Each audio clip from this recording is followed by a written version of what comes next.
Hello there, and welcome back to the Bedtime Cyan, 19 Tonight. Tonight, we're not traveling to galaxies or oceans, but somewhere even more mysterious, the space inside your own awareness. Consciousness is one of the deepest puzzles of science and philosophy. What does it mean to be aware, to dream, to imagine? Why do thoughts feel like waves that rise and vanish? Some of what we'll explore tonight may spark wonder. Some may drift past like gentle clouds. Either way, let it wash over you as softly as a dream. So get comfortable, take a deep breath, and let's begin this quiet journey through the most relaxing consciousness facts to fall asleep to. When you drift into bed at night and close your eyes, it might feel like the world fades away. You sink beneath the covers, the chatter of the day grows distant, and soon you are gone. For most of us, that's how it seems. We think of sleep as a blank space, a pause button, a kind of nothingness.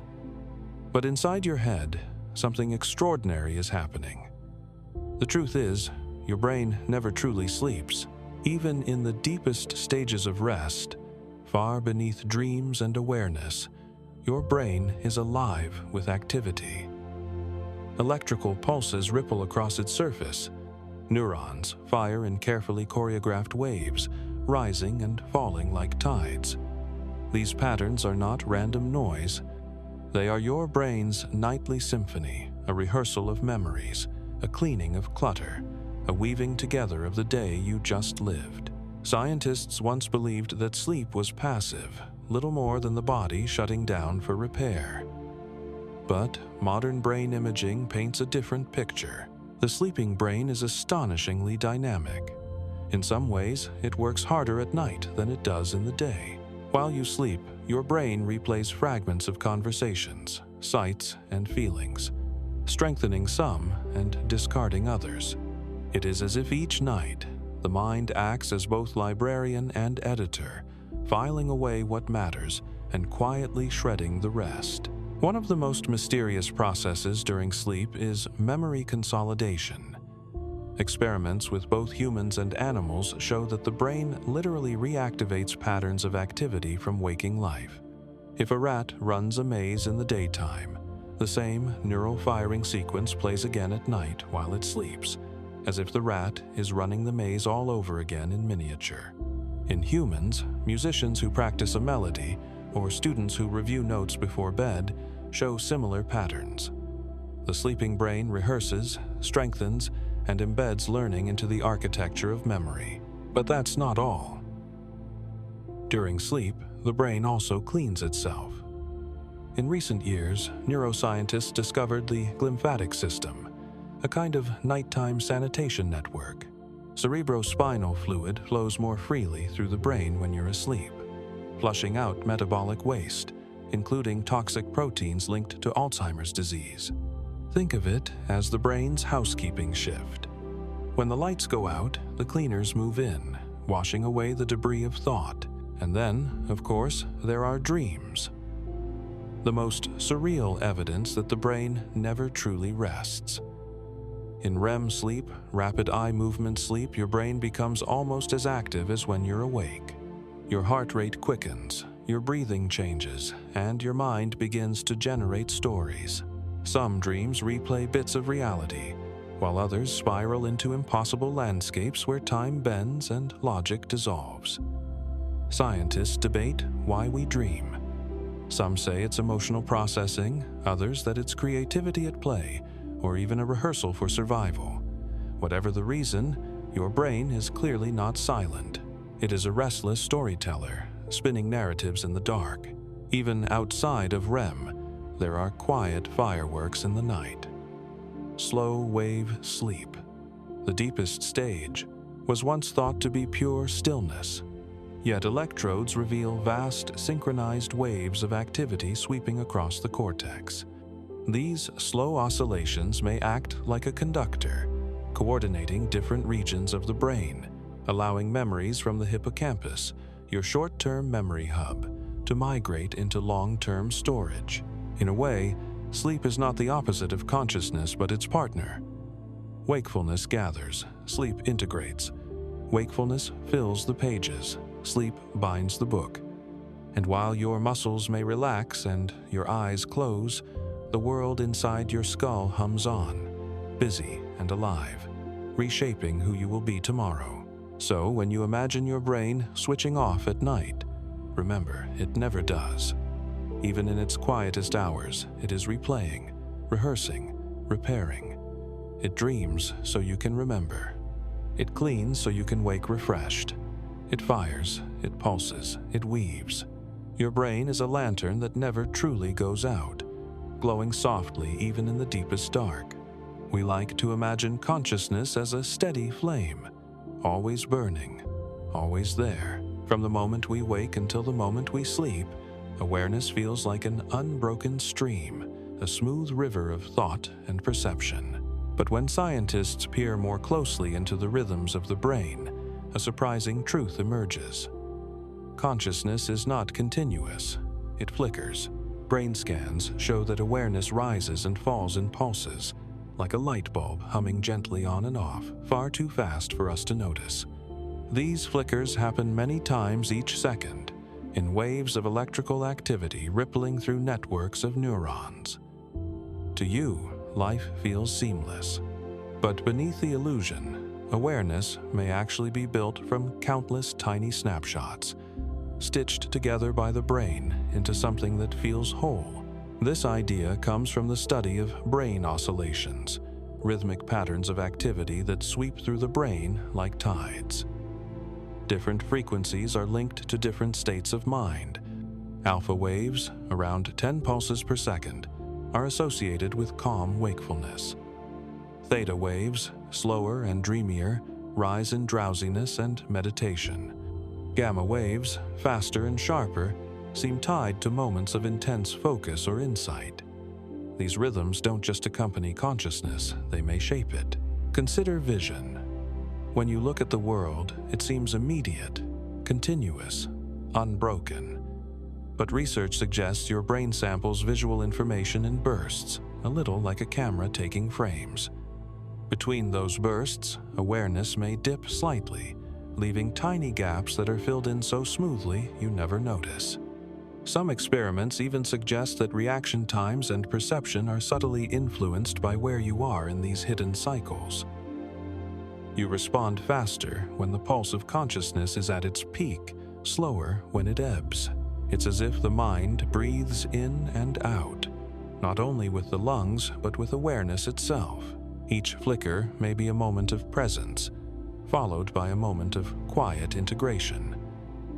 In the hum of daily life, these cycles blur together, but under the lens of neuroscience, they reveal that your sense of now may not be as solid as it feels.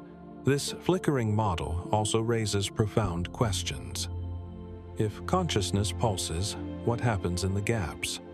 Are we briefly unconscious thousands of times a second? Or does the brain simply weave continuity from threads that are never truly broken? Some philosophers compare it to the frames of a film reel. A movie seems fluid, but it is actually dozens of still images projected each second. Your brain may be doing something similar, projecting awareness in bursts, and your sense of continuity is the story told in between. Interestingly, meditation practitioners often describe awareness as shimmering, rising, and falling like waves. Ancient traditions spoke of consciousness as not fixed, but rhythmic, like a mantra or a heartbeat. Modern science, with EEGs and brain scans, seems to echo that intuition. Awareness may be less like a beam of light and more like the gentle flicker of a candle flame. Even attention, the spotlight of the mind, seems to oscillate. When you focus on something, a sound, a thought, a task, your brain doesn't hold it with static grip. Instead, it pulses, sampling the world, then briefly releasing, then returning. This rhythm allows flexibility, letting the mind shift between focus and openness, detail and context. Consciousness is not rigid. It dances. The discovery that awareness flickers doesn't make it weaker. If anything, it makes it more astonishing. Imagine the billions of neurons firing in rhythmic harmony, creating waves of light and shadow in the theater of your mind. Each flicker is like a brushstroke, and together they paint the seamless portrait of you, awake in the world. So the next time you feel present, remember, that presence may be a rhythm, a pulse, a shimmering current. Your consciousness hums like a lantern, not in steady blaze, but in subtle flickers. And in those flickers lies the mystery of what it means to be aware. A gentle, living rhythm, endlessly repeating, endlessly new. Every moment feels immediate. You glance at the clock, hear a friend's voice, or watch a bird lift into the sky, and it all seems to happen right now. But neuroscience reveals a quieter truth. What you experience as now is not perfectly immediate. You live ever so slightly in the past. Your brain, remarkable as it is, cannot process information instantly. It takes time, tiny, invisible slivers of time, for signals from your eyes, ears, and skin to travel into the brain, be interpreted, and stitched into conscious awareness. The delay is only a few milliseconds, but it means that the present you feel is really a reconstruction, a shadow of the real moment, served to you after your brain has done its quiet work. Take vision. When light enters your eyes, it strikes the retina and triggers a cascade of electrical signals. These signals pass through layers of neurons, travel along the optic nerve, and reach the visual cortex at the back of your brain. There, patterns of light and shadow are decoded into shapes, colors, and motion. All of this happens fast, but not instantly. Experiments suggest it takes about 80 to 100 milliseconds, a tenth of a second, before you become consciously aware of what you're seeing. By the time you notice a falling leaf, it has already moved on. Your other senses run on similar delays. Sounds take time to reach your ears, then longer still to be transformed into meaningful perception. Touch lags behind too, as nerve impulses crawl up your body at speeds slower than light or electricity. And yet, you never notice these delays. The reason is astonishing. Your brain doesn't simply wait, it predicts. Instead of passively recording the world, your brain actively forecasts what will happen next, filling in gaps and smoothing over delays. This predictive processing is why reality feels seamless. When a tennis ball flies toward you, you don't perceive where it was a tenth of a second ago. You perceive where your brain expects it to be now.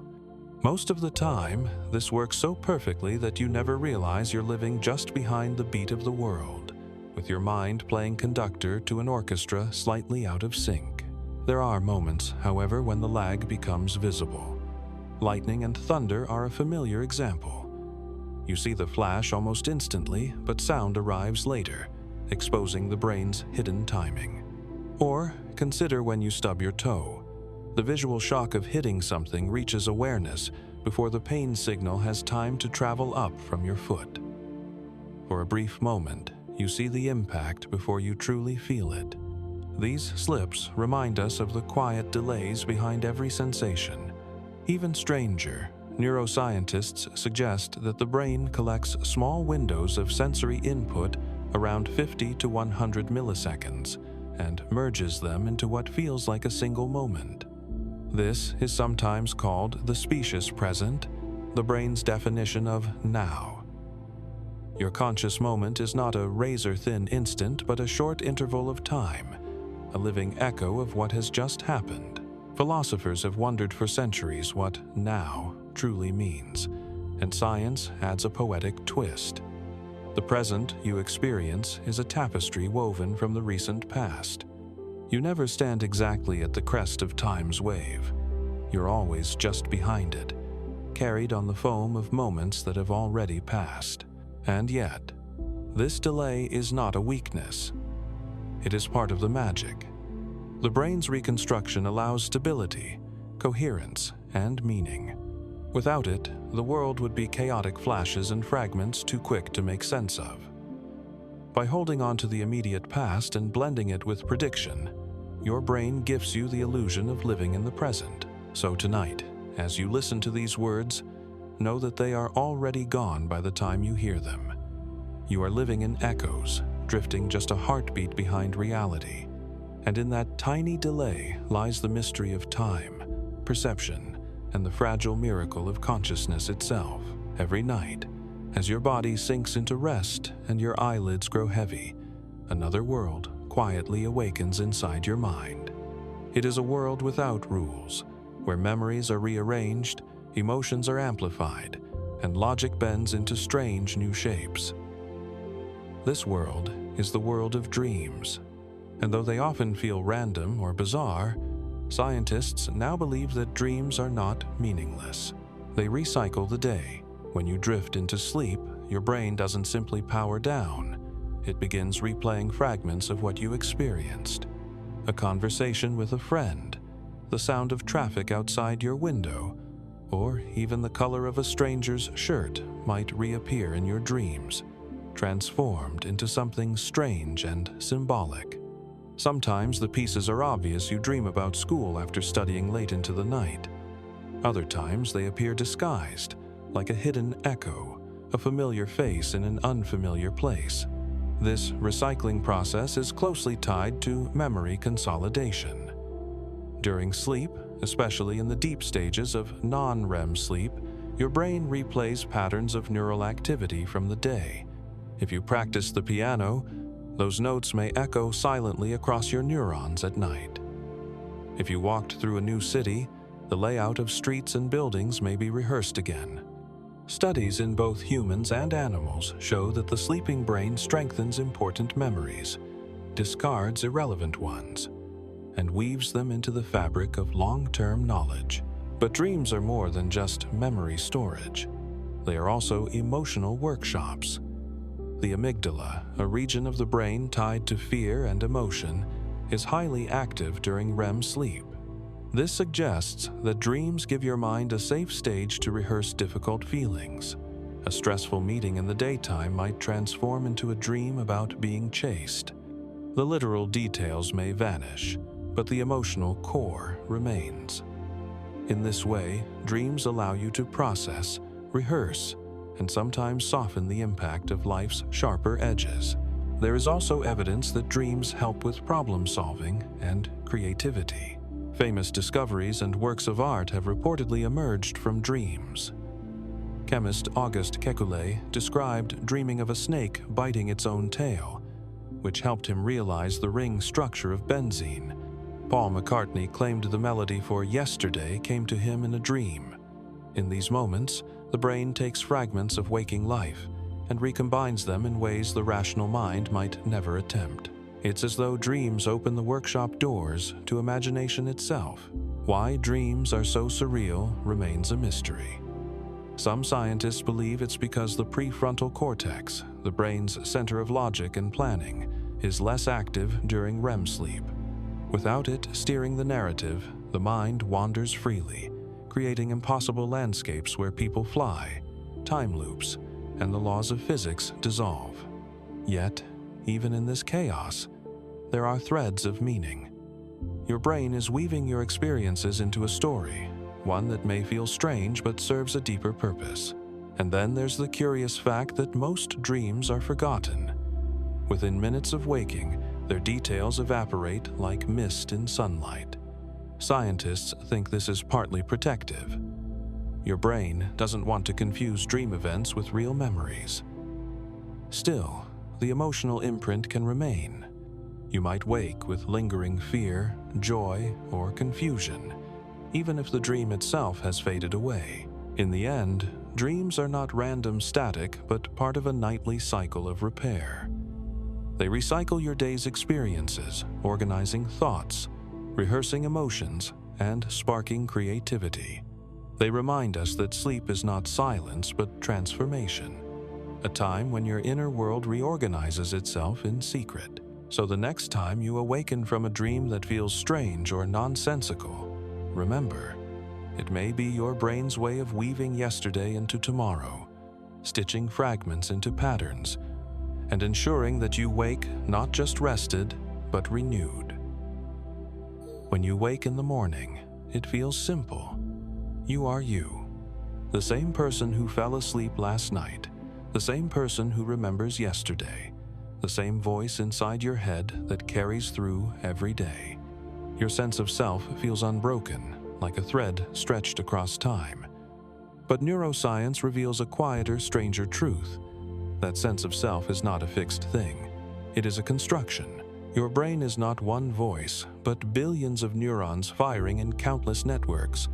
They process vision, sound, memory, touch, and thought in different regions scattered across the brain. No single place holds you. Instead, the brain must weave these fragments together into a seamless whole. The result is the experience of identity, a narrative that feels continuous even though it is constantly being rebuilt. Consider memory. When you recall a childhood birthday, you don't open a neatly labeled folder in your brain. Instead, different regions light up. One for the smell of cake, another for the sound of laughter, another for the feeling of excitement. The brain reassembles these pieces into a coherent scene, and in doing so, it tells you, this was your past. Without that reconstruction, there would be only scattered sensations. With it, you have a story, and the protagonist of that story is you. Even your body image is constructed. Experiments with mirrors and virtual reality show that your sense of where you begin and end can shift remarkably quickly. In the famous rubber hand illusion, a fake hand is placed in front of a participant while their real hand is hidden. Both the fake and real hand are stroked at the same time. Within minutes, many people feel the rubber hand as their own. Their brain stitches the sight and touch together into a new sense of self. The boundaries of me can be bent. Split brain studies add another layer of mystery. When surgeons severed the corpus callosum, the bundle of fibers connecting the two hemispheres, patients often behaved as if they had two separate centers of awareness. One side of the brain could draw an object it had seen, while the other, lacking access to the image, invented a different explanation. And yet, the person still reported feeling like a single self.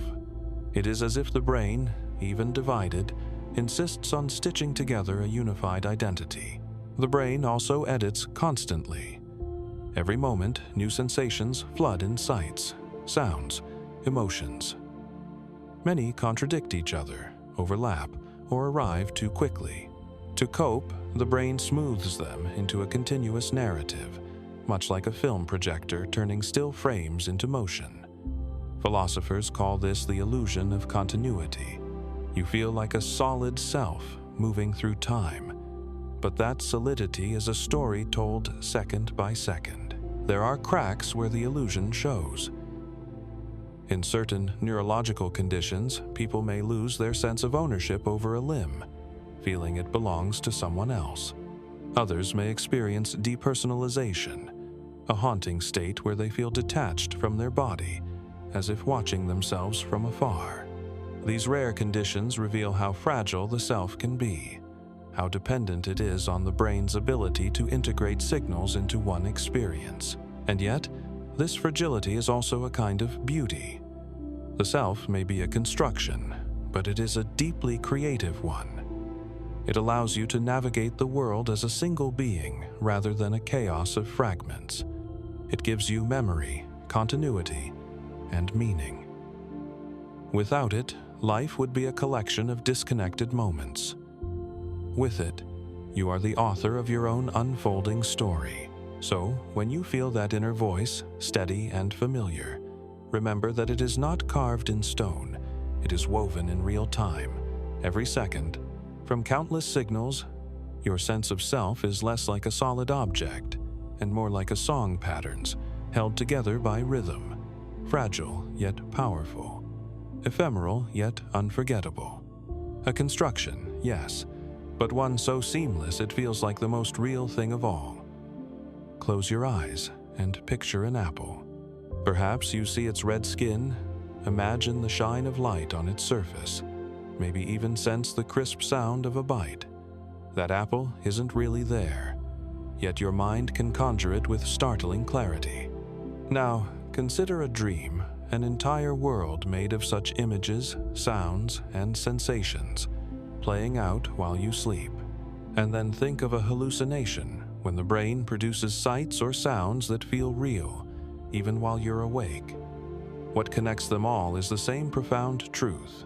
Imagination and perception share neural pathways. The brain is not a passive camera recording reality. Instead, it is an active constructor. Visual areas at the back of your brain, in the occipital lobe, process both the things you see with your eyes and the things you imagine with your mind. When you dream, these regions light up almost as strongly as if you were awake and actually looking at something.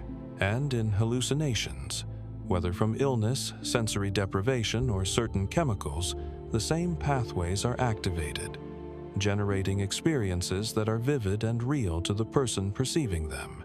This overlap has been confirmed with brain imaging studies. In functional MRI scans, when people visualize an object in their imagination, the visual cortex glows in patterns nearly identical to when they actually see that object. The difference is not which areas activate, but how intensely and with what input. Reality supplies signals from the eyes, while imagination supplies them from memory and creativity. Dreams, meanwhile, run on a theater powered entirely from within the brain, stimulating itself, painting a moving picture across its own sensory canvas. This explains why dreams can feel so real.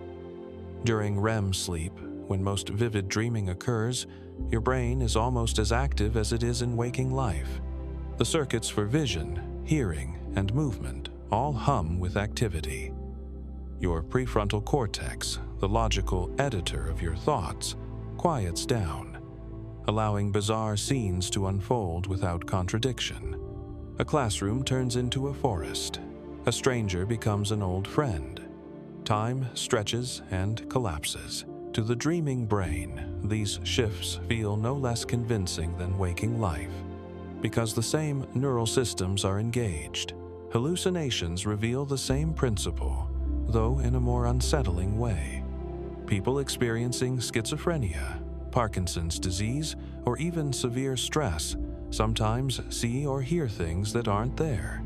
Yet, to them, these perceptions feel as solid as the real world. This is not because they are making things up, but because the same sensory pathways are firing as if they had genuine input. The brain does not label the source. It only delivers the experience. Even in healthy people, brief hallucinations can arise. After long periods of isolation or darkness, the brain sometimes generates patterns, voices, or flashes of light. Pilots and sailors have reported hearing phantom music or seeing ghostly figures during long, lonely stretches of travel. These experiences remind us that the boundary between imagination and perception is thinner than we think. The overlap also explains the power of mental imagery. Athletes who visualize their performance often activate the same motor pathways as when they actually train. Musicians who rehearse silently in their minds light up auditory and movement regions. The brain treats imagined practice almost like the real thing. Dreams, hallucinations, and imagination all use this shared architecture networks designed for perception, borrowed by the mind to create worlds within. So, when you next awaken from a dream that felt impossibly real, or when you close your eyes and picture a place you love, remember, your brain is not just recalling or pretending. It is activating the very circuits that make reality real. Imagination, dreams, and hallucinations all flow through the same channels, showing us that the line between inner and outer worlds is not as sharp as it feels. In the end, every perception, real or imagined, is the brain's art, painted across the same canvas. Think back to childhood. Summer days seemed endless. Afternoons stretched wide open, and waiting a week for a birthday felt like forever. As adults, those same spans of time feel much shorter. A year passes quickly, and a week can disappear almost unnoticed. The mystery of why time feels longer in childhood has fascinated psychologists and neuroscientists for decades. The answer lies not in the clock, but in the brain. Children, in a very real way, live more deeply in the now. Part of this comes from brain development.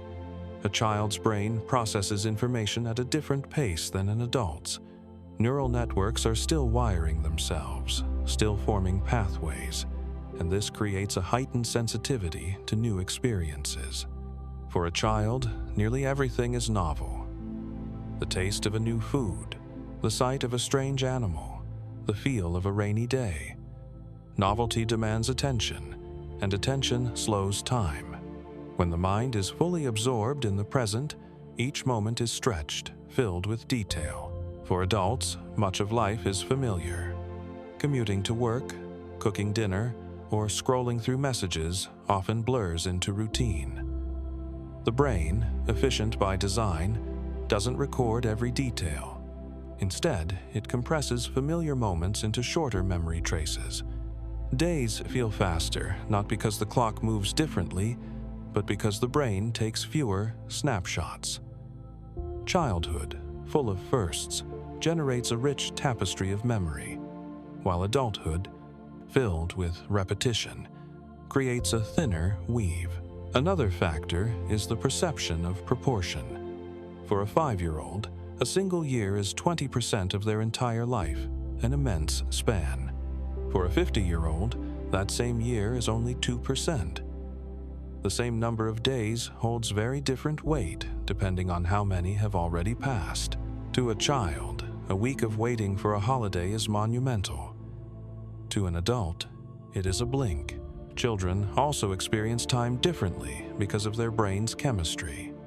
The dopamine system, tied to motivation and reward, is highly active in developing brains. This makes new experiences feel more exciting and more immersive. Play, exploration, and discovery don't just pass time, they expand it. When everything is fascinating, each hour becomes saturated with meaning. Interestingly, mindfulness research shows that adults can regain a childlike sense of expanded time. When people meditate, travel, or deliberately focus on the present, time often feels slower. This echoes the child's natural state, living more in the now, less in the autopilot of routine. It suggests that our perception of time is deeply tied to how much attention and awareness we bring to each moment. Memories play a role too. Ask an adult and a child to describe the same vacation. The child might recall dozens of details: the sound of waves, the taste of ice cream, the color of a seashell. The adult might summarize it in a few sentences. Later, when looking back, the child's memory feels like a vast expanse, while the adult's feels compact. The richness of memory creates the illusion of length, and childhood is rich with memories. There's also the element of temporal integration. The brain collects short intervals of time into what psychologists call the specious present, usually just a few seconds long. For children, this window may be slightly wider, making moments feel fuller. Combined with novelty and attention, this creates the sensation that time itself is more abundant. So when you think back to those long, endless days of childhood, it wasn't that the clocks ticked more slowly. It was that your mind recorded more, noticed more, lived more. Children live in a flood of firsts, and every now feels spacious and alive. As adults, we may lose some of that sense, but it isn't gone forever. By seeking novelty, paying attention, and letting ourselves sink into the moment, we can stretch time again. Perhaps that is the quiet secret children know instinctively, that the more deeply you live in the present, the longer and richer life feels. For most of us, the self feels unified. You see with 2 eyes, hear with 2 ears, think with 1 mind. Even though your brain has 2 hemispheres left and right, they work together so seamlessly that you rarely notice the divide. But in rare cases, when the bridge between them is cut, a hidden truth is revealed. Awareness itself can seem to divide. The bridge is called the corpus callosum, a thick bundle of nerve fibers that connects the two halves of the brain. It is the main highway of communication, allowing information to flow back and forth. In the mid-20th century, doctors sometimes severed this connection as a last resort treatment for severe epilepsy. The surgery reduced seizures, but it also led to startling discoveries about consciousness. These patients, known as split brain patients, could walk, talk, and live seemingly normal lives. On the surface, their sense of self was intact, but when researchers began testing them in controlled experiments, a strange duality emerged. The left hemisphere, which controls speech, might say one thing, while the right hemisphere, which controls certain kinds of spatial reasoning, acted independently as if two separate minds lived in the same body. For example, if a word was shown only to the left visual field, which connects to the right hemisphere, the patient often couldn't say what they saw because speech is largely a left hemisphere function.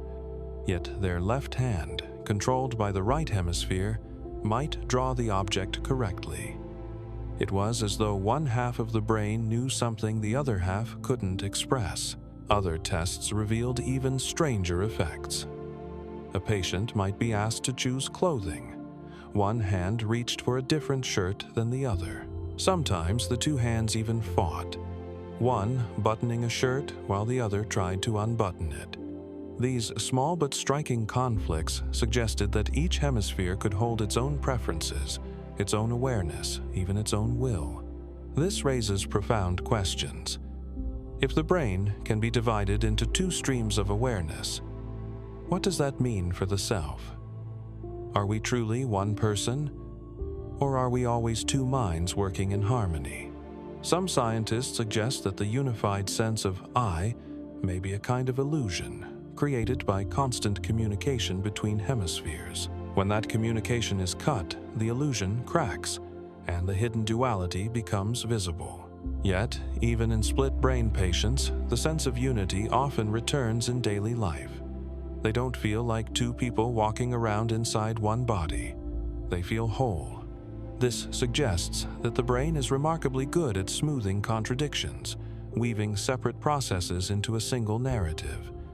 Perhaps the self is less like a solid object and more like a story, one that can adapt, edit, and harmonize even when its parts diverge. Some philosophers have taken these findings further. They argue that split brain studies reveal a deeper truth about consciousness, that it is not a single spotlight, but a chorus.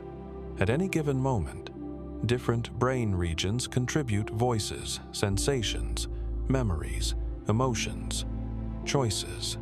What you experience as you is the integration of those voices into a song so seamless that it feels singular. When the bridge is cut, the song divides into two melodies, but under normal conditions, it remains one.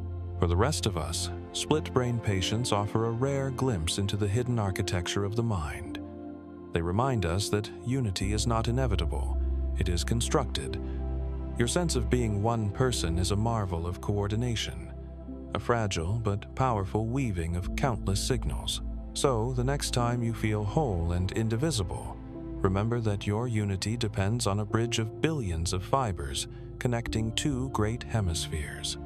And in the rare cases when that bridge is cut, the mystery of two minds within one skull flickers into view, a reminder that even your sense of I is more complex, more layered, and more astonishing than it seems.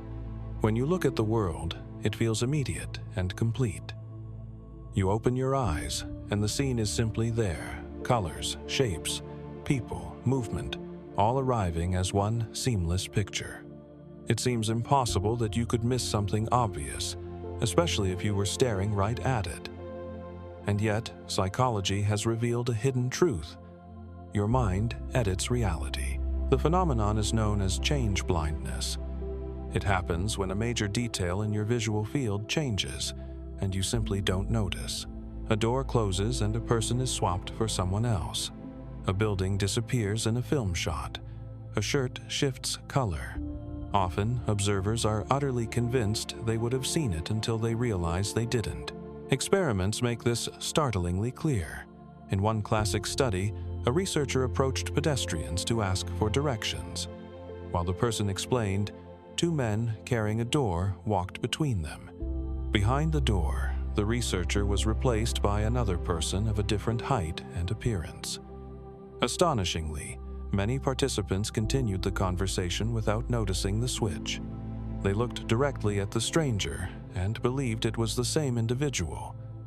Their mind had edited reality to preserve continuity. This happens because your brain is not a camera. It does not record every pixel of the world around you. Instead, it samples capturing what seems important, discarding what seems irrelevant, and filling in gaps with assumptions. The result is efficient and usually accurate, but it comes at a cost. Large changes can slip by unnoticed, especially if they occur during a distraction or visual interruption. Why would the brain work this way? One answer is efficiency. The visual world is overwhelming. Billions of photons flood your eyes every second, far more data than the brain could possibly store. So, rather than hoarding every detail, your mind constructs a model, a best guess of the world, and updates it only when necessary. It is a strategy of survival, quick, adaptive, and good enough to navigate daily life. Yet the illusion of completeness remains powerful. You feel as if you see everything, because the brain gives you the experience of a seamless whole. In truth, what you see is stitched together from fragments, focal details here, background assumptions there, woven into a narrative so convincing you rarely suspect its gaps. Change blindness is not limited to vision. In conversations, you may miss entire words but still believe you heard every one. When reading, you may skim lines, your brain filling in meaning so fluently you don't notice the skipped text. Even memory itself works this way. When you recall the past, you don't replay a perfect recording. You reconstruct, blending real details with assumptions until it feels whole again. This editing has consequences. Witnesses to crimes, for example, may feel certain about details that never existed. Drivers may overlook changes on the road. And yet, in ordinary life, the system works beautifully. It keeps you from drowning in data, offering instead a smooth and coherent reality. There is also a strange beauty in it. Your experience of the world is not a static photograph, but a living construction. It reveals that perception is creative, not just passive reception, but active interpretation.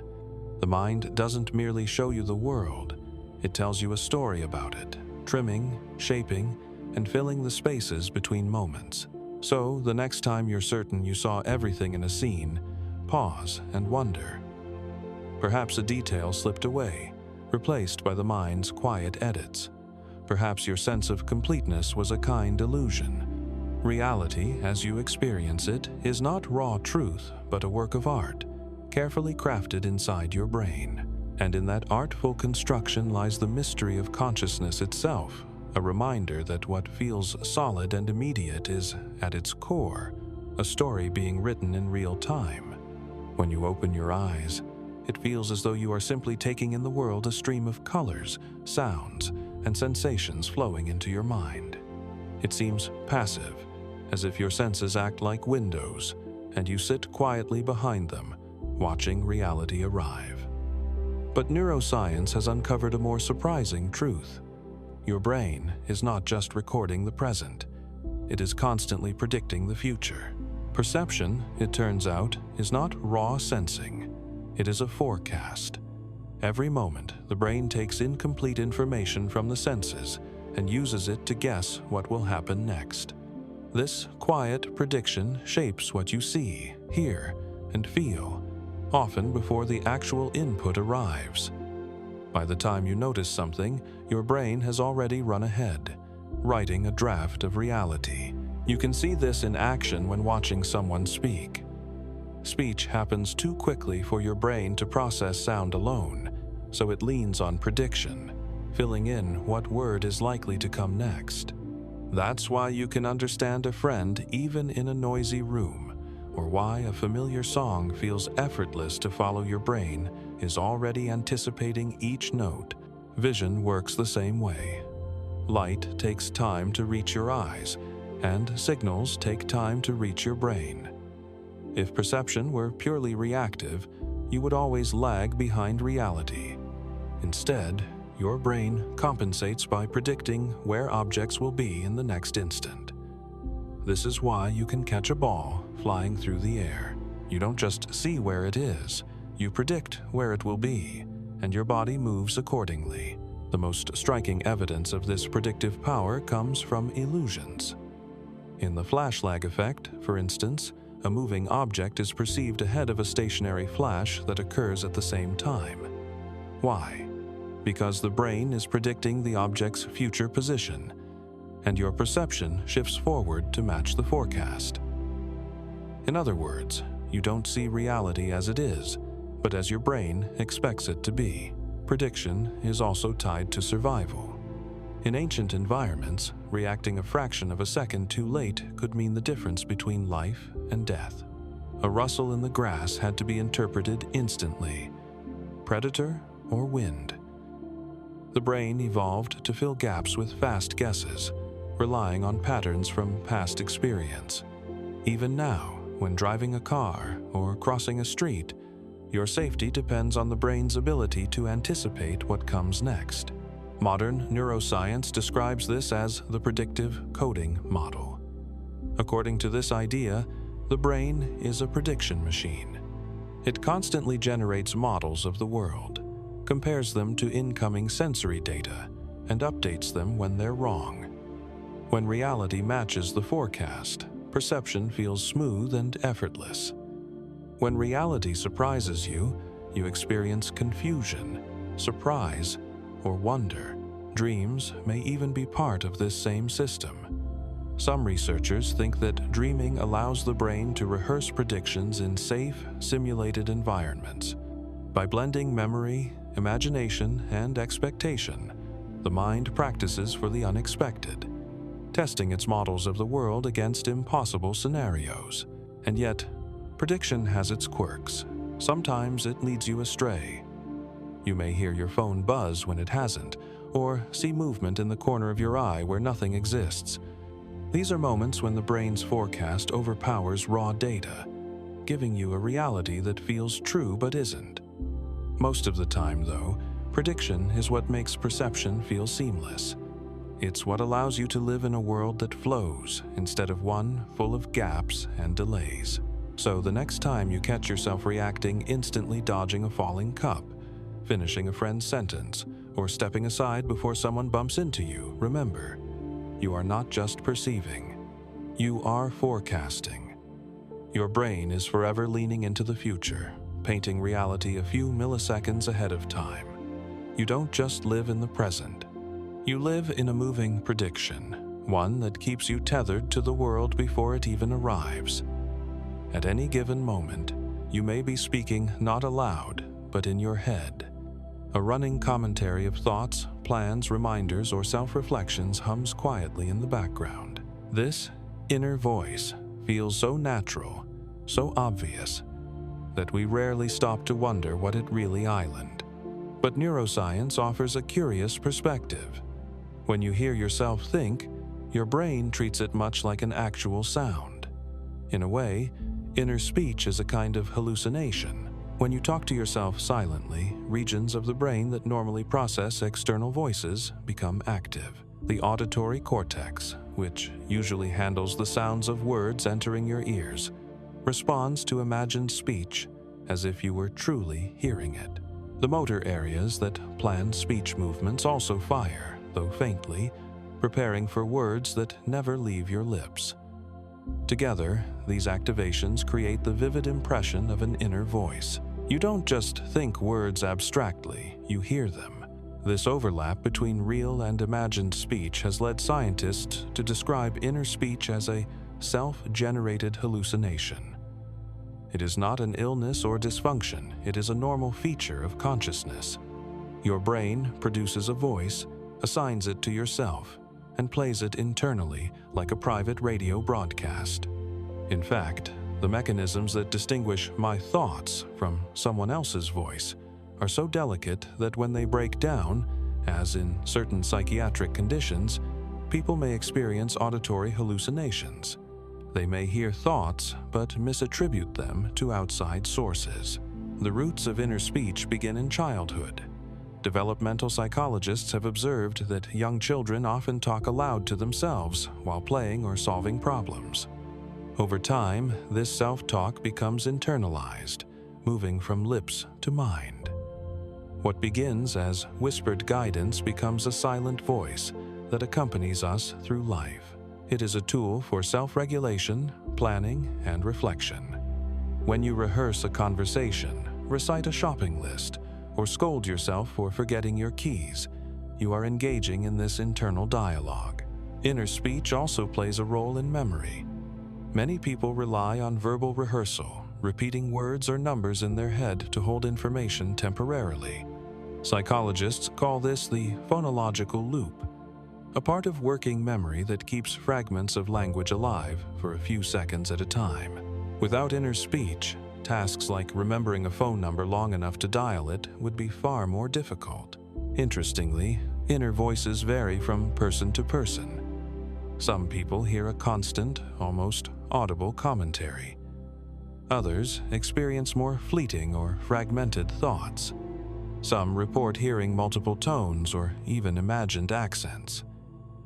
Research suggests that inner speech can take many forms: conversational, motivational, critical, or creative. It is not one voice but a spectrum shaped by personality, culture, and experience. And then there are moments when the inner voice quiets. During meditation, athletes' flow states, or deep creative absorption, the usual chatter fades away. What remains is not silence exactly, but a different kind of awareness, one less cluttered by words. These states remind us that inner speech, though constant, is not the whole of consciousness. It is one instrument in a much larger orchestra. That orchestra analogy is apt, because inner speech acts as both musician and conductor. It gives you a sense of continuity, narrating your experiences into a story. It helps you weigh decisions, anticipate outcomes, and reflect on mistakes. Yet it can also be critical, repetitive, or overwhelming, as anyone who has wrestled with racing thoughts knows. So the next time you catch yourself whispering inwardly, remember what is happening. Your brain is conjuring sound from silence, playing it across the same circuits that hear the outside world. It is a hallucination, but one so common and useful that we rarely notice its strangeness. Your inner voice is both your closest companion and your quietest illusion. A reminder that even in solitude, you are never truly alone. One of the most mysterious qualities of consciousness is how fragile it can be. For all its richness, the stream of thoughts, feelings, and sensations that seem to define your existence, it can vanish in an instant. A slip into dreamless sleep, a fainting spell, or the touch of anesthesia in a hospital can all silence awareness completely. And yet, even when consciousness disappears, the brain itself does not stop. Beneath the quiet surface, it continues to hum. General anesthesia is one of the clearest examples. For more than a century, doctors have used carefully balanced drugs to render patients unconscious during surgery. Under anesthesia, you don't dream, you don't move, and you don't remember. Hours can pass, yet for you, it feels like no time at all, as if awareness was simply switched off. When you awaken, there is no sense of having been away. There is only a gap. But what is remarkable is that the brain does not simply shut down. Electroencephalograms, EEGs, show that neural activity continues during anesthesia, though in altered patterns. Certain networks, especially those thought to generate conscious experience, become disconnected. The default mode network, normally active during daydreaming and self-reflection, falls silent. Communication between distant brain regions weakens, as if the orchestra of the mind has stopped playing in harmony. And yet, basic processes carry on. The brainstem keeps your heart beating and your lungs breathing. Reflexes remain intact. In some cases, parts of the sensory system still respond faintly to the outside world. Sounds, touches, and even spoken words may register in the brain at a low level, though they never rise into awareness. It is as if the theater lights are out, but backstage, the crew keeps working quietly in the dark. This raises profound questions. If the brain continues to process information, what exactly vanishes under anesthesia? Neuroscientists suggest it is integration. Consciousness may require distant regions of the brain to communicate, weaving perception, memory, and self into a unified whole. Under anesthesia, that integration collapses. The pieces remain, but the binding thread is gone. Without that thread, awareness itself ceases. Interestingly, not all anesthesia is identical.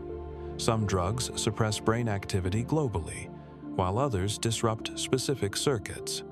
In rare cases, patients have reported fragments of awareness during surgery, hearing voices, sensing pressure even though they were unable to move or respond.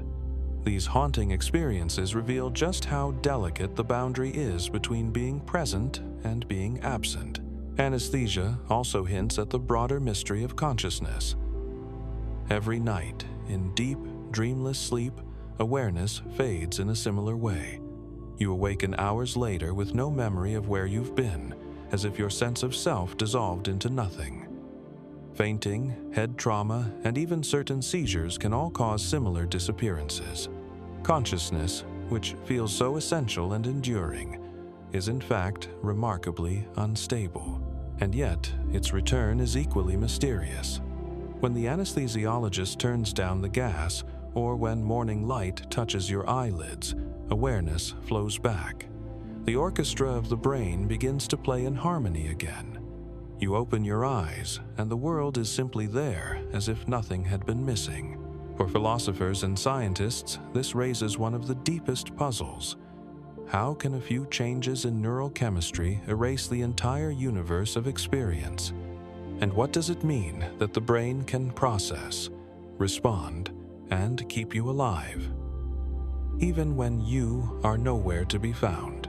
So, the next time you drift into sleep or hear stories of someone waking from surgery, remember this: consciousness can vanish without a trace. It can slip away like a candle flame extinguished, leaving no mark of its absence. And yet, the brain carries on silently, tirelessly, waiting for the moment when the light of awareness returns. Imagine standing before a mirror. You see your face, your posture, the way your expression shifts as you raise an eyebrow or tilt your head. It feels simple, even obvious. The reflection is you. But this ability to recognize oneself in a mirror is far from universal. In fact, among the millions of species on Earth, only a small handful seem capable of this self-recognition. Apes, dolphins, elephants, magpies, and perhaps a few others pass this curious test. Most animals treat their reflection not as self, but as other.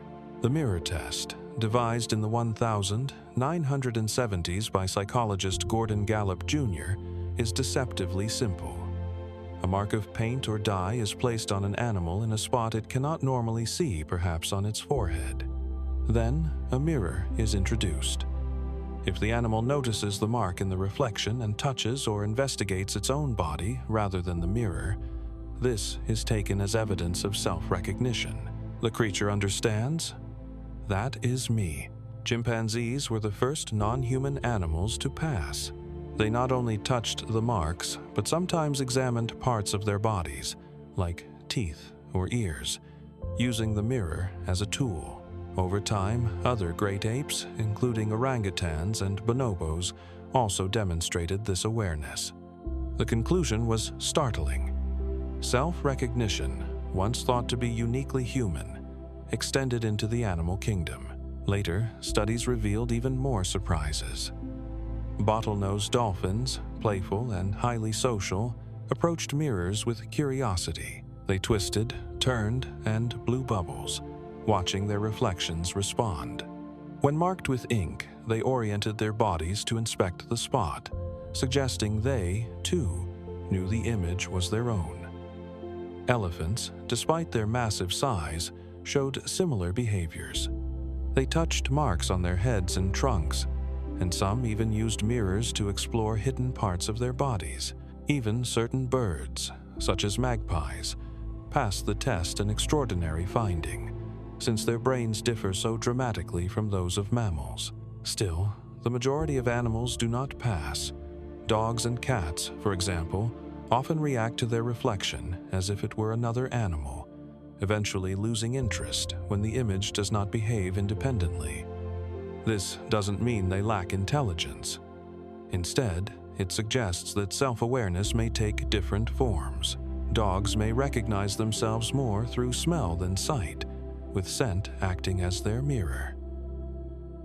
In fact, recent studies using odor-based tests show that dogs respond differently to their own scent than to that of others, hinting at a kind of self-recognition not captured by mirrors.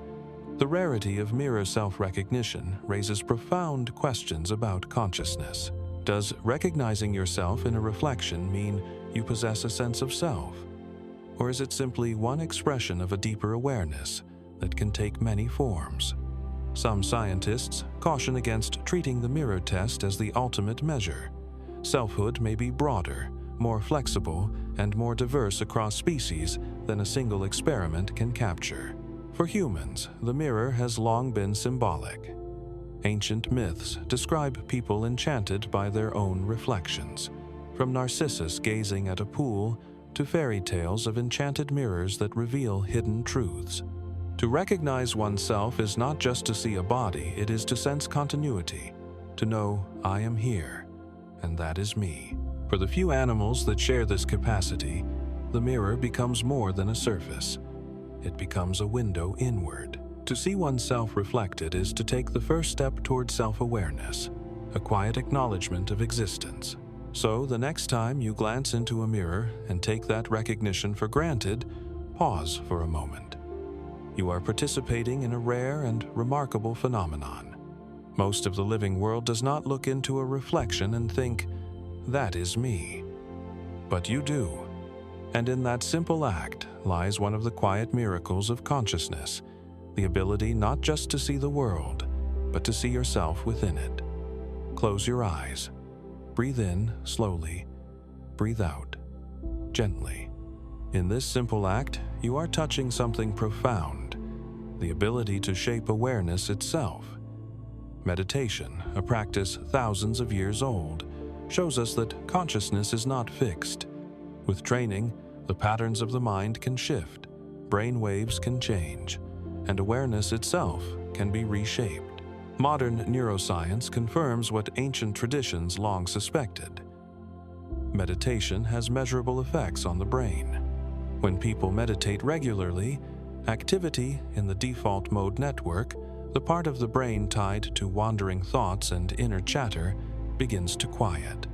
The endless stream of self-talk, the replay of past conversations, the planning of future worries, all grow softer.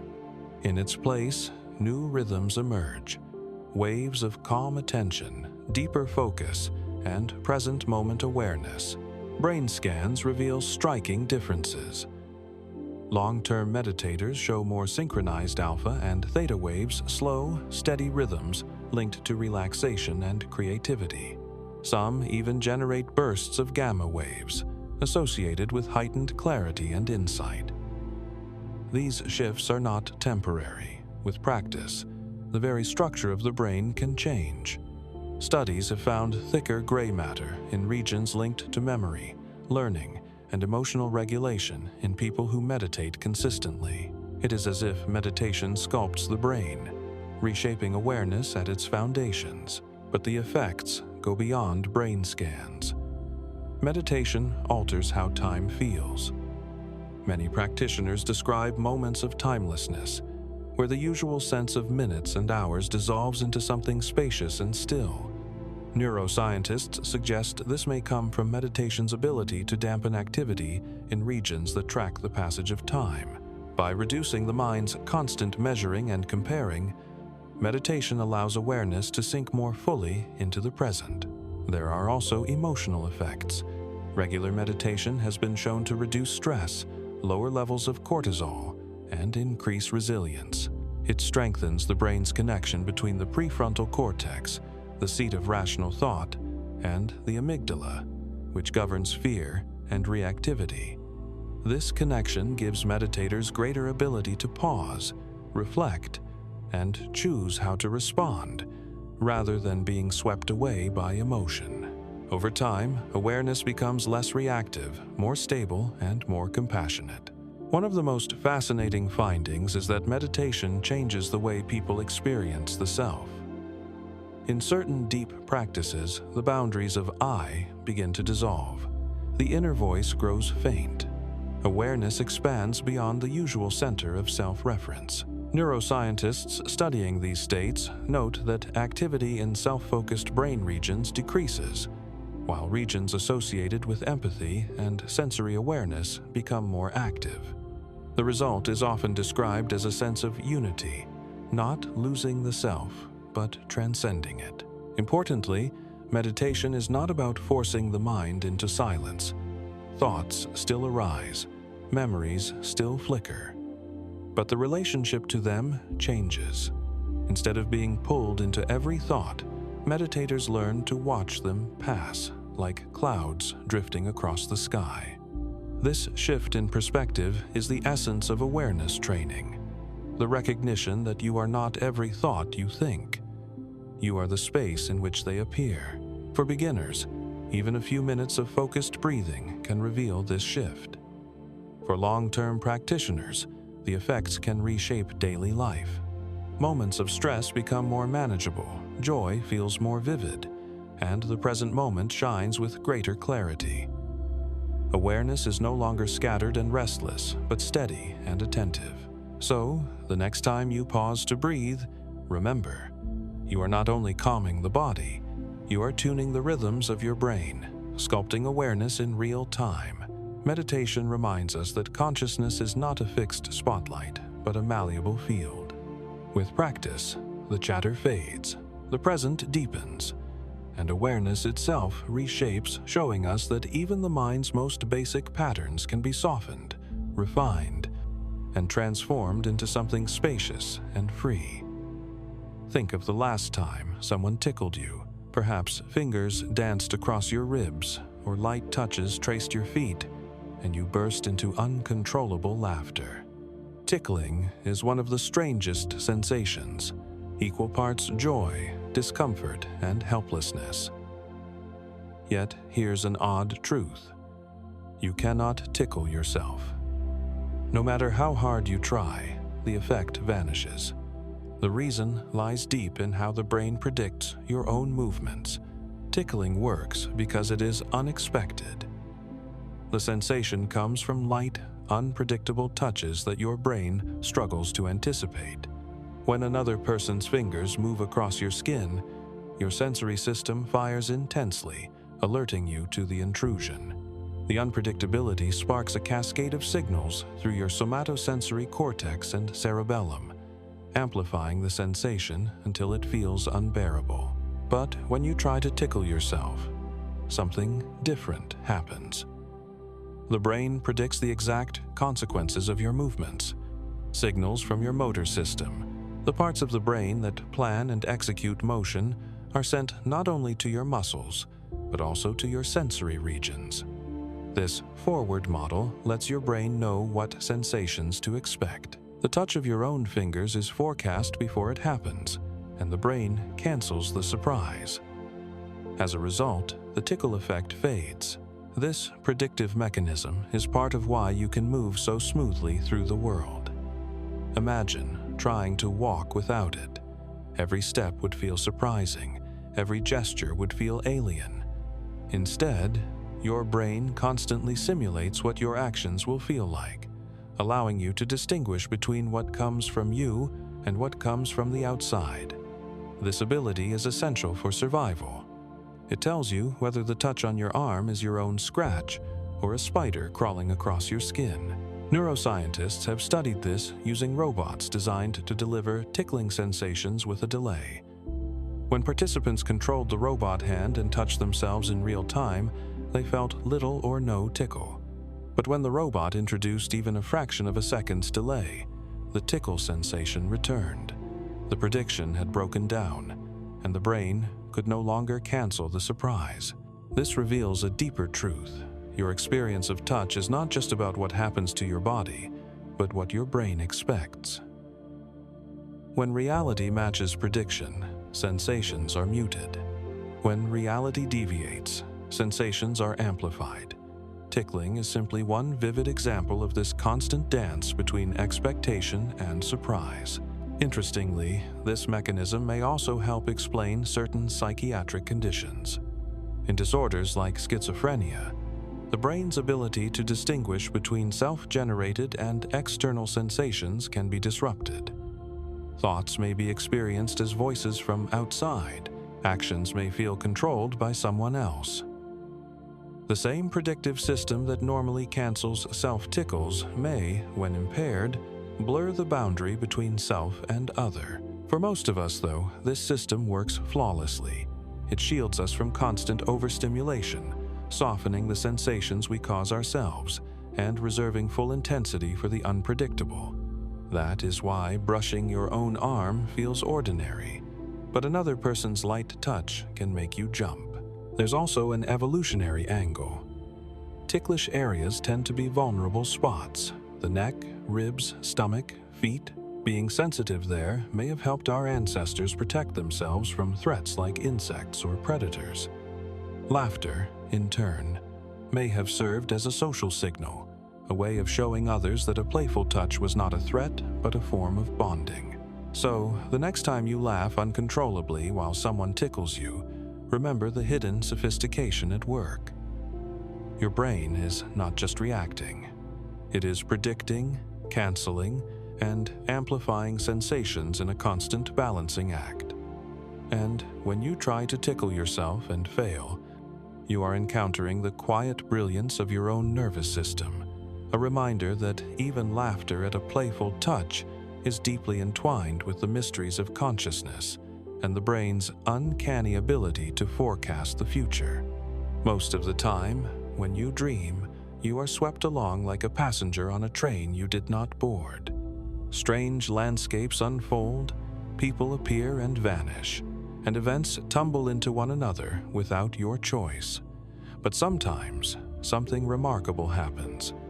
You realize you are dreaming. In that moment of clarity, the dream changes. You are no longer just a passenger. You are the driver. These rare experiences are called lucid dreams. In a lucid dream, awareness blossoms within sleep. The dreamer recognizes that the world around them, the street, the mountain, the stars above, is not real, but generated by their own mind. With that recognition often comes a sense of freedom. Some dreamers soar into the sky, flying over oceans and cities. Others create entire worlds, painting landscapes with thought alone. Some strike up conversations with dream characters, asking questions as if the mind itself were answering back. Neuroscience shows that lucid dreaming is not quite the same as ordinary dreaming. In most dreams, the prefrontal cortex, the brain region tied to self-reflection and logical reasoning, is quiet. That is why dreams feel so strange and unquestioned. But during lucid dreaming, the prefrontal cortex flickers back to life. Awareness re-enters the stage, allowing the dreamer to notice the dream's nature and sometimes shape its direction. Researchers have confirmed this in clever experiments. Lucid dreamers in sleep labs have been able to signal their awareness by moving their eyes in predetermined patterns. Because the eyes can shift beneath closed lids, a dreamer can speak to scientists through eye movements while still asleep. These studies show that lucidity is real, not just a remembered fantasy, but a distinct state of consciousness, blending waking awareness with dreaming imagery. The possibilities inside lucid dreams are astonishing. Athletes sometimes use them to practice skills, rehearsing movements in the boundless gym of the mind. Artists and writers use them to explore creativity, walking through impossible galleries or speaking with imagined muses. Some people face fears, deliberately summoning nightmares and reshaping them into something safe. To confront a shadowy figure and watch it dissolve into light is to reclaim a piece of your own psyche. But lucidity is not always easy to achieve. Techniques exist to increase the chances, keeping a dream journal, performing reality checks during the day, such as asking yourself if you are awake, or practicing forms of meditation that enhance self-awareness. Even so, lucid dreams remain elusive for many. They are gifts that arrive rarely, shimmering like rare windows into the unconscious. Science is still unraveling what lucid dreams mean. Are they simply an extension of imagination, a playground for the mind while the body rests? Or do they reveal something deeper about consciousness, that awareness itself can exist on a spectrum, blending states once thought separate? In lucidity, waking and dreaming intertwine. You are both immersed in a world of illusion and awake enough to know it is illusion. That paradox feels profound. What lucid dreams show most clearly is that the mind is capable of extraordinary flexibility. Consciousness does not shut off at night. It shifts, transforms, and sometimes surprises us with clarity in the unlikeliest of places. To wake up inside a dream is to glimpse just how fluid awareness can be able to lose itself, regain itself, and reshape the very world it inhabits. So, if you ever find yourself soaring above the clouds in a dream, knowing fully that none of it is real, take a moment to marvel. You are experiencing one of the most mysterious gifts of the mind, a dream where you are both the traveler and the creator, awake inside your own imagination. Close your eyes and point to yourself. Most people gesture toward their chest or place a hand over their heart. The sense of where you are located in your body feels so natural, so certain, that it rarely comes into question. But neuroscience has discovered that this sense of bodily self is not fixed. It can shift, stretch, and even migrate into other forms. In the right conditions, you can feel as if you are inside a body that is not your own. One of the most famous demonstrations is the rubber hand illusion. In this experiment, a person rests their real hand out of sight, while a realistic rubber hand is placed in view. Both the real hand and the rubber one are stroked simultaneously with a brush. Within minutes, the brain begins to fuse the signals. The person feels as though the rubber hand belongs to them. When the fake hand is suddenly struck, they may even flinch. Their sense of self has extended into a piece of latex. Virtual reality expands this phenomenon. With a headset and motion tracking, people can be placed into entirely different bodies. Taller, shorter, older, younger, even non-human. When the virtual body moves in sync with their own, the illusion of ownership can be striking. Participants report feeling that the digital avatar is truly them, even when it looks nothing like their real body. For those moments, their sense of self has shifted into a new vessel. This plasticity reveals that the body image you carry is not hardwired. It is a construct built by the brain from the integration of multiple senses: sight, touch, balance, and internal signals from muscles and organs.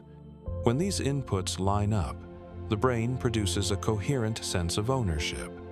But when the inputs are altered by mirrors, prosthetics, or virtual reality, the brain adapts, rewriting its map of the body. The implications are profound. For people who have lost limbs, prosthetics can begin to feel like part of the self. With training, the brain incorporates the artificial limb into its body schema, treating it not as a tool but as an extension of the body. Similarly, in full-body illusions, people can feel as though they have drifted outside themselves, standing behind their own back or floating in space. Such experiences suggest that even the boundary between inside and outside can blur. These shifts reveal how flexible consciousness.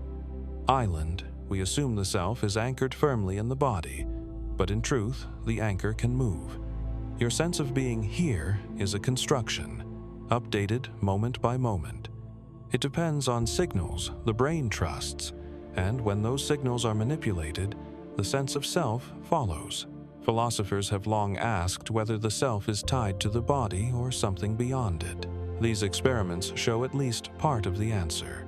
The self can migrate, expanding and contracting with the boundaries the brain constructs. It suggests that our sense of embodiment, though powerful, is not absolute.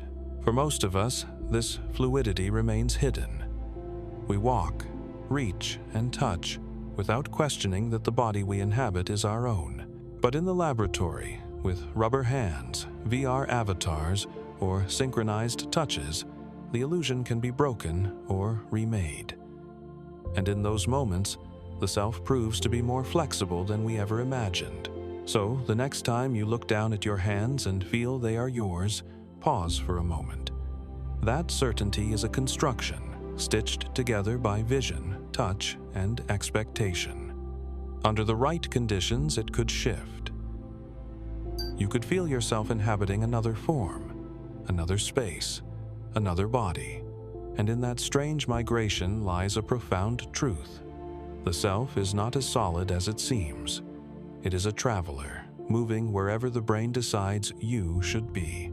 We often think of daydreaming as a distraction, the mind drifting away when it should be paying attention.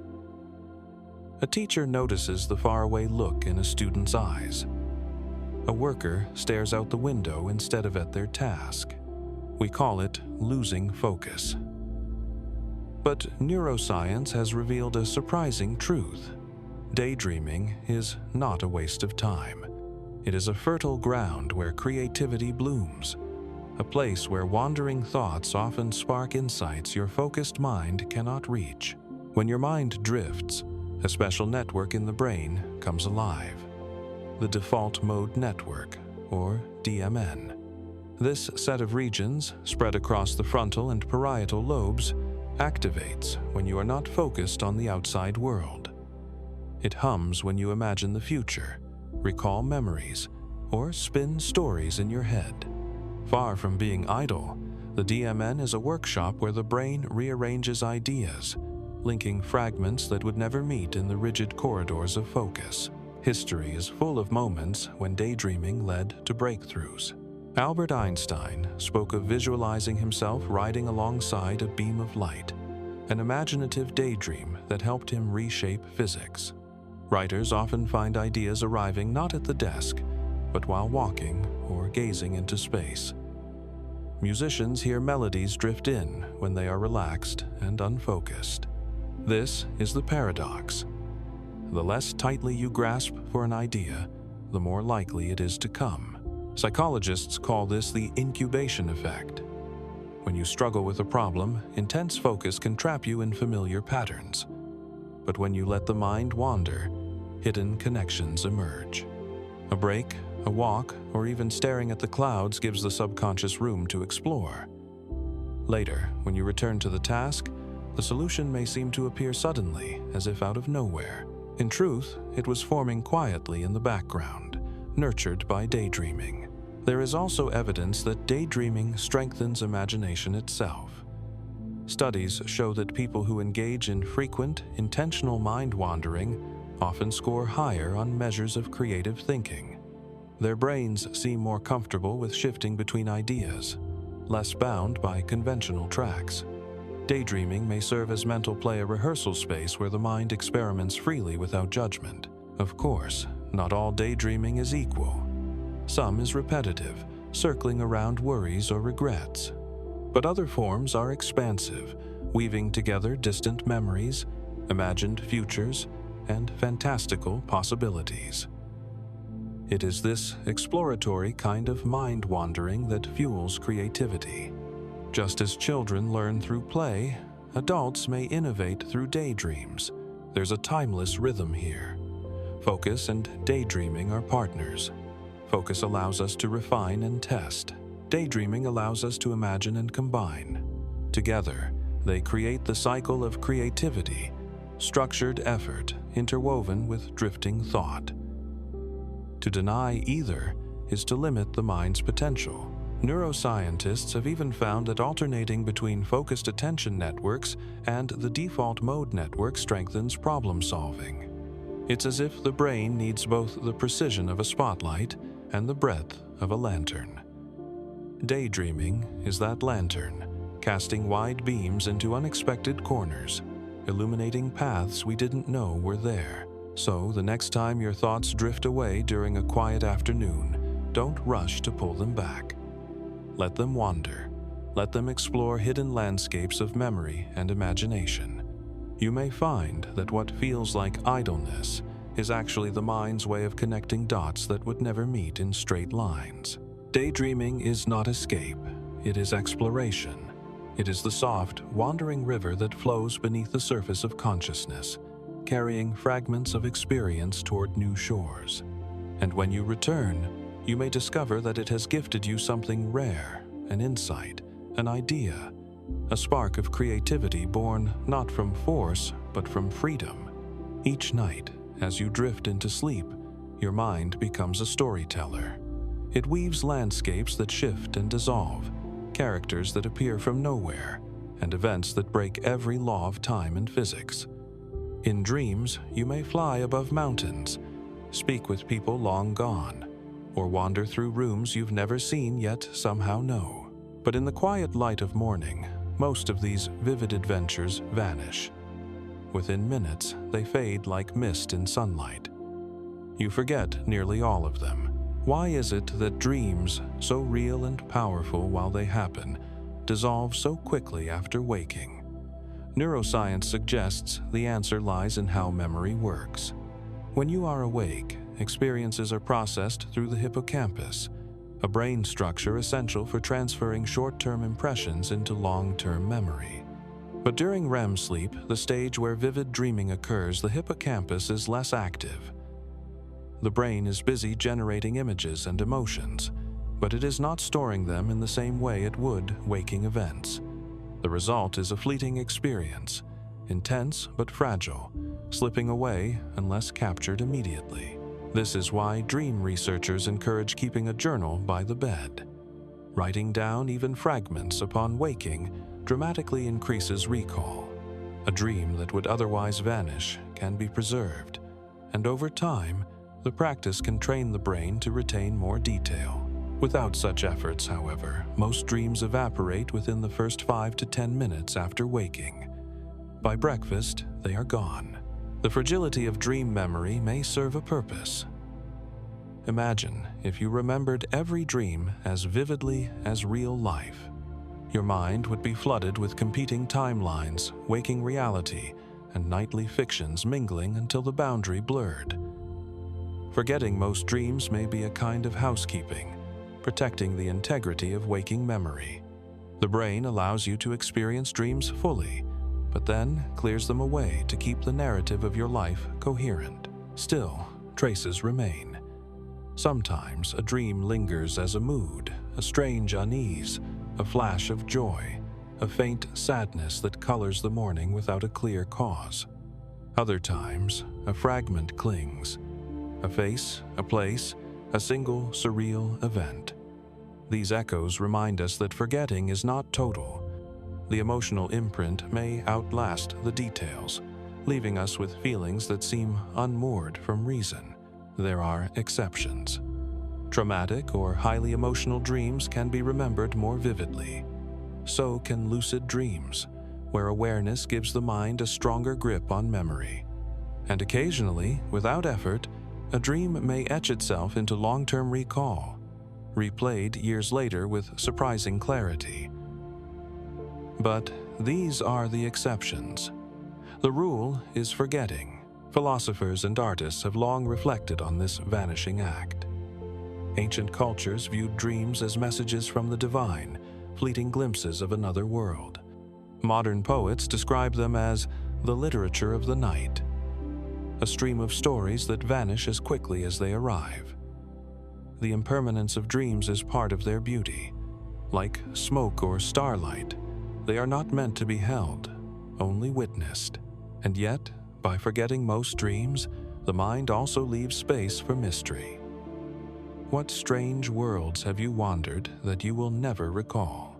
What conversations, what adventures, what visions dissolved before you even opened your eyes? Perhaps each night contains more than we will ever know, hidden tapestries woven and erased in silence. So, the next time you awaken with only a fragment of a dream, write it down if you wish, or let it fade. Both are part of the rhythm. Dreams come not to be kept, but to be lived in their moment. They remind us that not all experiences must be remembered to matter. Some exist only to pass through us, like mist, leaving behind nothing but the faint shimmer of wonder. For centuries, philosophers asked, what is consciousness? How can the electrical signals of the brain give rise to the rich inner world of thoughts, feelings, and awareness? The mystery remains unsolved, but modern neuroscience offers one compelling possibility. Consciousness may not come from a single place in the brain, but from the way information flows and integrates across vast networks. The brain is often compared to a city. Millions of neighborhoods, clusters of neurons are connected by highways of white matter fibers. Each region has its own specialty: vision, language, memory, emotion. On their own, these regions can process fragments of experience, but no fragment feels like you.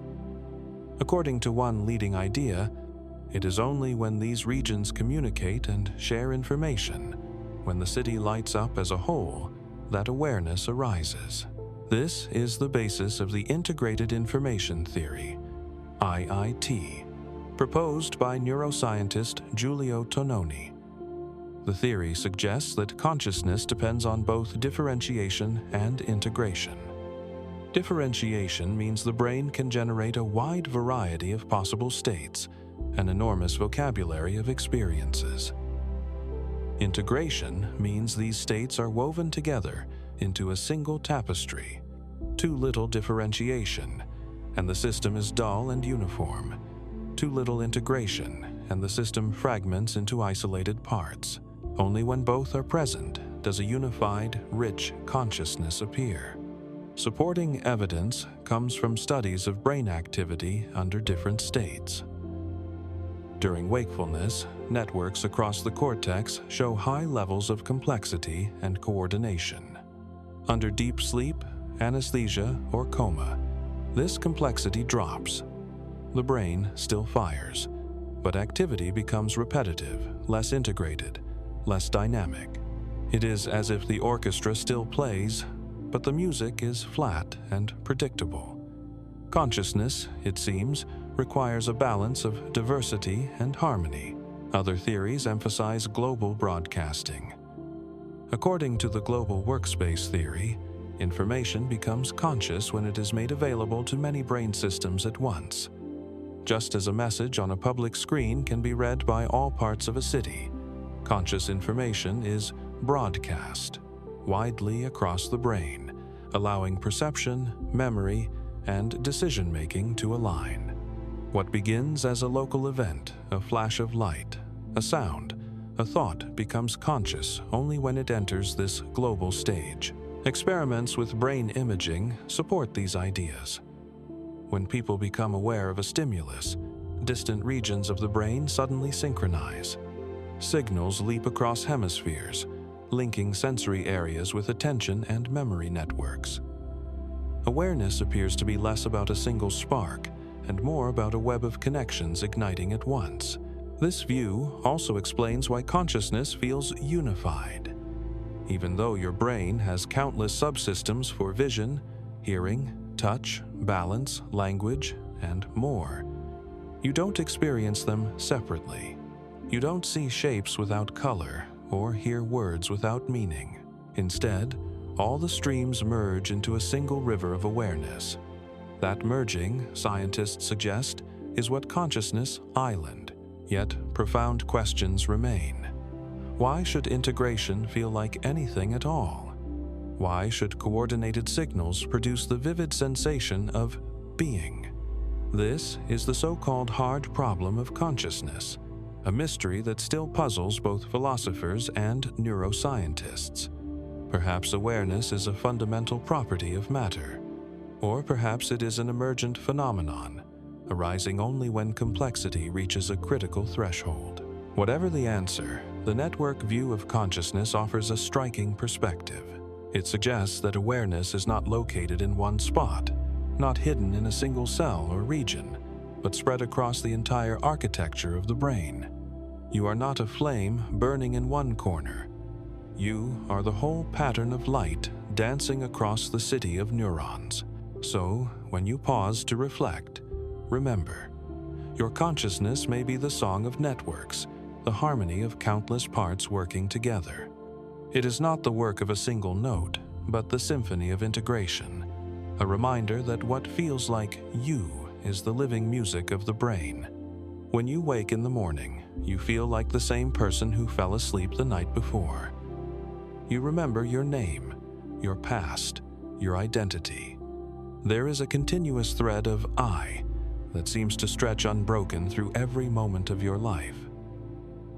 But philosophers and neuroscientists have long suggested a startling possibility. This sense of self may be an illusion. What you call I could be a story the brain tells itself, a useful narrative, but not a fixed or permanent thing. At first, this sounds impossible. After all, your sense of self feels like the most certain thing you know. You can doubt the world, doubt other people, even doubt your memories. But how could you doubt yourself? Yet history is full of thinkers who questioned it. The Buddhist tradition, thousands of years old, taught that the self is not a solid entity, but a collection of changing processes, sensations, thoughts, emotions, with no enduring core. Modern philosophy and science echo this view. The self might be less like a stone and more like a story constantly rewritten. Neuroscience offers clues. The brain has no single region where the self resides.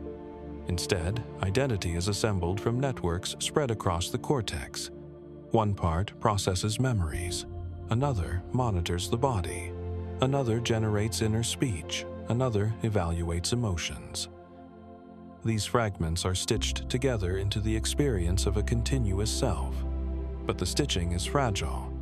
When certain networks are disrupted through injury, illness, or drugs, the sense of self can warp or dissolve. People may feel detached from their bodies, lose autobiographical memory, or experience themselves from a distance. Such conditions reveal that the self is not a fixed essence, but a construction. Experiments show just how malleable this construction can be. In the rubber hand illusion, people can come to feel ownership of a fake hand simply because their senses are tricked into alignment.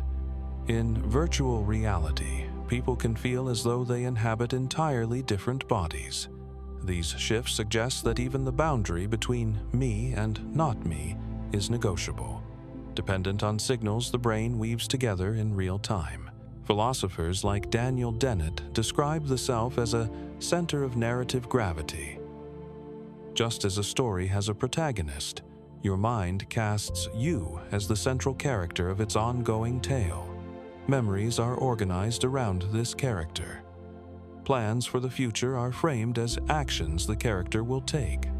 But just as a character in a novel is a convenient fiction, a bundle of traits and actions described on a page, the self may be a convenient fiction of the brain.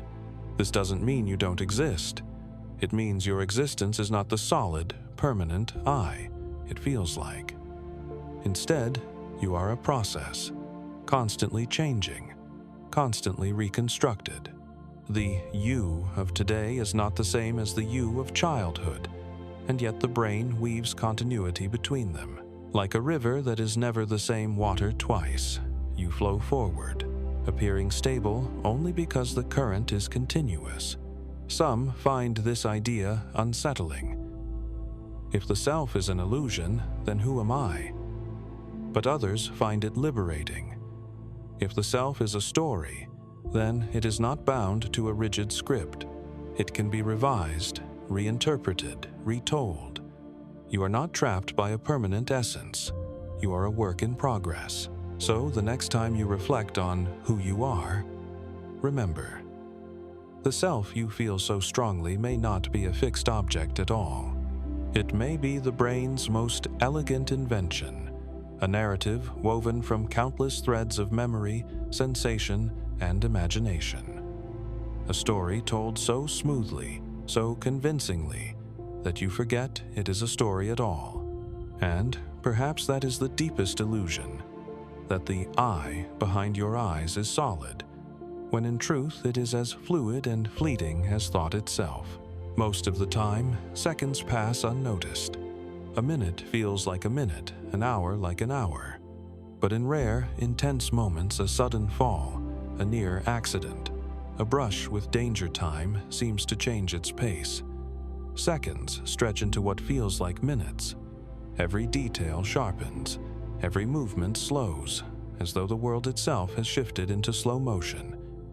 This strange distortion reveals something extraordinary. Your perception of time is not fixed. In moments of danger, it stretches under the influence of adrenaline. Consider the stories of people who have survived accidents. A driver skidding on ice may recall watching each rotation of the wheels in excruciating clarity.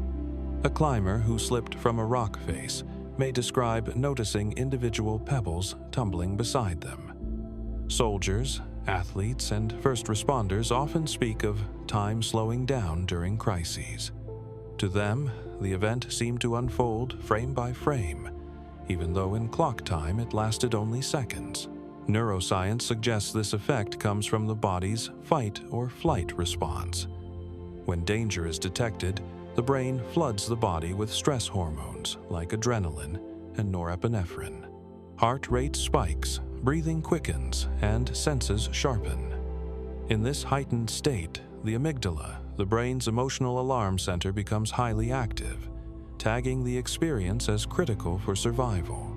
This surge of activity doesn't actually slow the outside world. Rather, it alters how the brain encodes and processes information. Under stress, the brain takes in more sensory detail than usual and stores it more densely in memory. Later, when recalling the event, the abundance of detail makes it feel as if it lasted longer than it did. In other words, danger doesn't stretch time itself, it stretches your perception of it. Experiments support this idea. In one study, participants were dropped briefly into freefall from a tall tower. During the fall, many reported that time seemed to slow, allowing them to observe more than they expected. Yet, when tested with tasks that required timing judgments in the moment, their actual ability to perceive faster wasn't improved. The distortion appeared afterward, in memory, as if the brain's detailed recording made the experience feel extended. This effect may have evolutionary roots. For our ancestors, the ability to absorb every detail in a moment of threat could mean the difference between life and death. A predator's movement, the path of escape, the glint of danger in the grass, all needed to be noticed instantly. By amplifying perception and memory, the brain ensured that dangerous moments were both survived and never forgotten. But this phenomenon isn't limited to fear. Athletes sometimes describe entering a similar state during peak performance. In moments of flow, time feels slowed, giving them a sense of control and clarity. Musicians lost in performance, dancers moving effortlessly, or gamers fully immersed in play sometimes report the same stretching of time. Though the trigger is different, joy instead of fear, the underlying mechanism may be related. Heightened focus, increased detail, and the brain's altered rhythm of processing. Of course, the feeling is temporary. When the danger passes, time returns to its usual pace, flowing unnoticed once more. But the memory lingers, etched with unusual vividness. That is why many people can recall moments of crisis decades later with extraordinary clarity. The mind has expanded the moment, ensuring it will not fade. So, the next time you hear someone describe life flashing before their eyes, remember, it is not the world that slows down, but the mind that speeds up. In the space of a heartbeat, the brain can stretch time, filling each second with more than you thought it could hold. And in those stretched moments, life feels sharper, deeper, and more precious, as if time itself had opened to remind you how fragile and how vivid each instant can be. Close your eyes and recall a favorite moment. Perhaps it is a birthday from childhood, a walk on the beach, or a conversation with someone you love. The memory may feel vivid, painted with sights, sounds, even smells. It may feel as solid and certain as anything happening right now.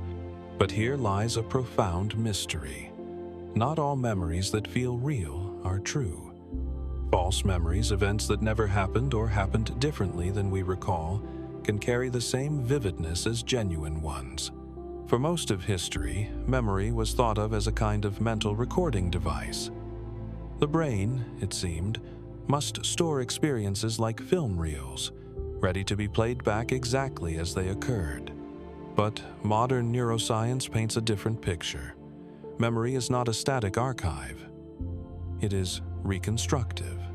Each time we recall an event, the brain actively rebuilds it, stitching together fragments of sensory traces, emotions, and knowledge. In the process, details can shift, fade, or even be invented. And once reconstructed, the new version is stored again, often with no awareness that it has been altered. This is why some memories feel richer than reality itself. The brain may fill in missing details with imagination, smoothing gaps with convincing fabrications. The result is a story that feels seamless, even if it is inaccurate. Psychologists have shown this in countless experiments. In one famous study, participants were told about a childhood event being lost in a shopping mall that never happened. After repeated suggestions, many participants not only accepted the story, but recalled it vividly, adding sensory detail and emotion. To them, the memory was real. False memories can be implanted in other ways too. Simple wording of a question can change recall. People shown a video of a car crash were asked how fast the cars were going when they hit versus when they smashed. Those who heard smashed later remembered broken glass that never appeared. The brain's reconstruction had added detail to match the narrative. What makes this phenomenon so striking is that false memories often feel just as vivid as true ones. They carry the same emotional weight, the same sense of certainty. In brain scans, the patterns of activity associated with recalling false memories overlap heavily with those for real ones. The brain does not label them as false. To consciousness, they simply feel like part of the past. This fragility of memory has profound consequences. In courtrooms, eyewitness testimony has long been treated as powerful evidence. Yet, research shows that memories can be manipulated, distorted, or even entirely fabricated without the witness realizing. In daily life, too, our sense of personal history is less reliable than we believe. The stories we tell ourselves about who we are may contain quiet fabrications, unintentional edits introduced each time we recall them. And yet, this imperfection may serve a purpose. Memory's goal is not perfect accuracy, but usefulness. By reconstructing events, the brain can emphasize meaning over detail, extracting lessons, themes, and emotional truths, even if the facts shift. A false memory of danger may still keep you cautious. A memory, polished by imagination, may inspire hope. In this sense, memory is not a recording but a creative act, one that balances truth with adaptation. So the next time you feel certain of a memory, pause to wonder. Did it happen exactly that way? Or has your brain retold it, editing and embellishing along the way? Perhaps both? For memory is not the past itself, but your mind's living story of the past. And some of those stories, though not strictly true, may feel more real than reality's shimmering reminders that Consciousness is not just a mirror of the world, but a poet, endlessly retelling your life in ways that keep it alive. From the moment humans first struck sticks together or sang into the night, music has been more than sound. It is rhythm, vibration, and pulse.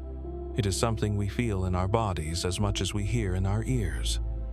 And one of the most remarkable discoveries of neuroscience is that music doesn't just stir emotions or inspire movement. It literally synchronizes the mind. Rhythms in sound align with rhythms in the brain, shaping awareness in ways both subtle and profound. The human brain is an organ of oscillations. Neurons fire in rhythmic patterns known as brain waves, which vary in speed depending on our state. Delta waves mark the deep stillness of sleep. Theta waves accompany drowsiness and meditation. Alpha waves bring relaxed alertness. Beta waves hum with concentration, while gamma waves spark with bursts of insight. These rhythms are not fixed. They are highly sensitive to external patterns, and few external patterns are as powerful as music. When we listen to a steady beat, our brain waves begin to adjust. This phenomenon is called entrainment. Just as a row of pendulum clocks can eventually synchronize their swings, the brain's oscillations can lock onto the tempo of sound. A slow rhythm can calm the mind, nudging it toward alpha and theta states. A fast rhythm can heighten alertness, quickening the tempo of thought and movement. Music, in this way, acts like a tuning fork for the brain. You may have felt this without realizing it. A lullaby can ease a child toward sleep, not only soothing emotions but slowing brain rhythms. A driving beat in a gym playlist can sharpen focus, synchronizing motor regions to prepare for action. A shared rhythm at a concert can bind thousands of people together, their bodies moving and their brains pulsing in unison. Music doesn't just move us socially, it unites us neurologically. Scientists have used EEGs to watch this process unfold. Listeners exposed to repetitive beats show brain activity that locks to the rhythm. The effect is strongest with drums and percussive sounds, which offer clear pulses. But even melodies and harmonies influence the brain, guiding emotional states and memory. Certain patterns can evoke calm, others tension, others joy. It is as if music can reach directly into the circuits of consciousness, adjusting the levers of awareness. Beyond entertainment, this synchronizing power has therapeutic potential. Music therapy has been shown to ease anxiety, reduce pain perception, and even help patients with neurological disorders. For people with Parkinson's disease, rhythmic music can improve walking, the beat helping coordinate motor signals. For stroke survivors, music can aid recovery of speech, rhythm providing scaffolding for language. Even premature infants have been soothed and stabilized by lullabies sung at the bedside. Music also deepens memory. Songs heard in youth can unlock vivid recollections decades later, reawakening emotions long dormant. This may be because music engages multiple brain regions at once: auditory, motor, emotional, and memory circuits, all synchronized to the rhythm. The result is a powerful imprint that lingers, ready to be replayed at the first familiar note. But perhaps the most mysterious effect of music is how it alters our sense of time. A slow melody can stretch moments, while a rapid rhythm makes them race. Entire hours can vanish in the flow of listening or performing, as awareness becomes entrained not to the clock, but to the pulse of the sound. So, the next time you find yourself carried away by a rhythm, remember, your brain is not just hearing music, it is becoming music. Waves in the mind align with waves in the air, consciousness bending to the beat. In that synchronization lies the deep magic of sound, the power to calm, to energize, to unite, and to reshape awareness itself. Imagine being given a pill for pain, swallowing it, and within minutes feeling relief. Now, imagine discovering the pill contained nothing more than sugar. This is the paradox of the placebo effect, the mind's ability to shape the body through expectation alone.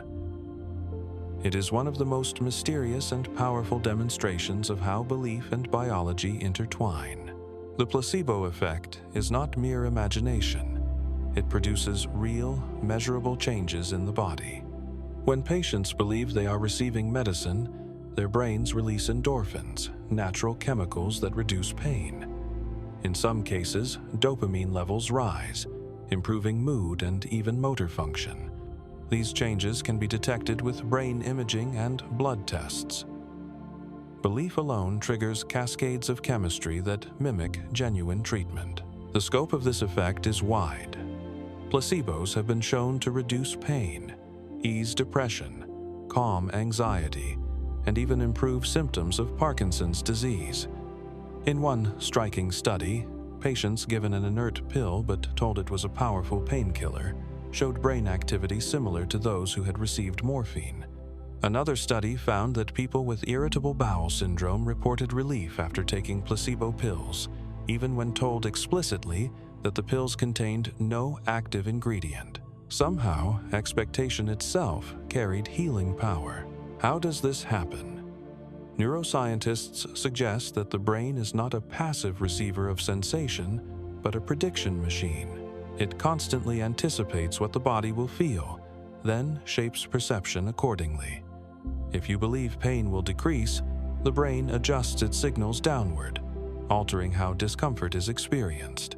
If you expect healing, the body mobilizes resources to match that expectation.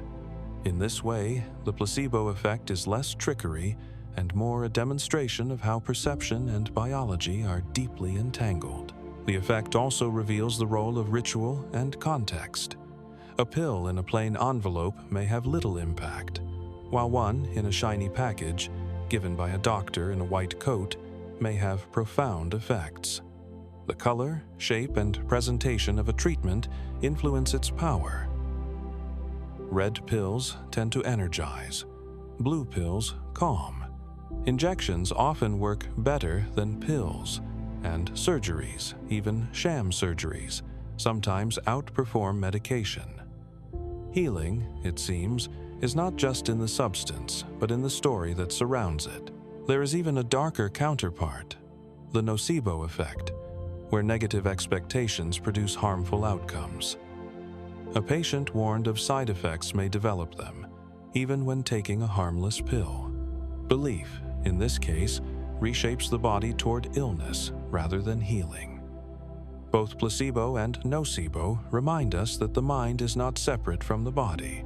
The two are threads of the same fabric, woven together in every sensation.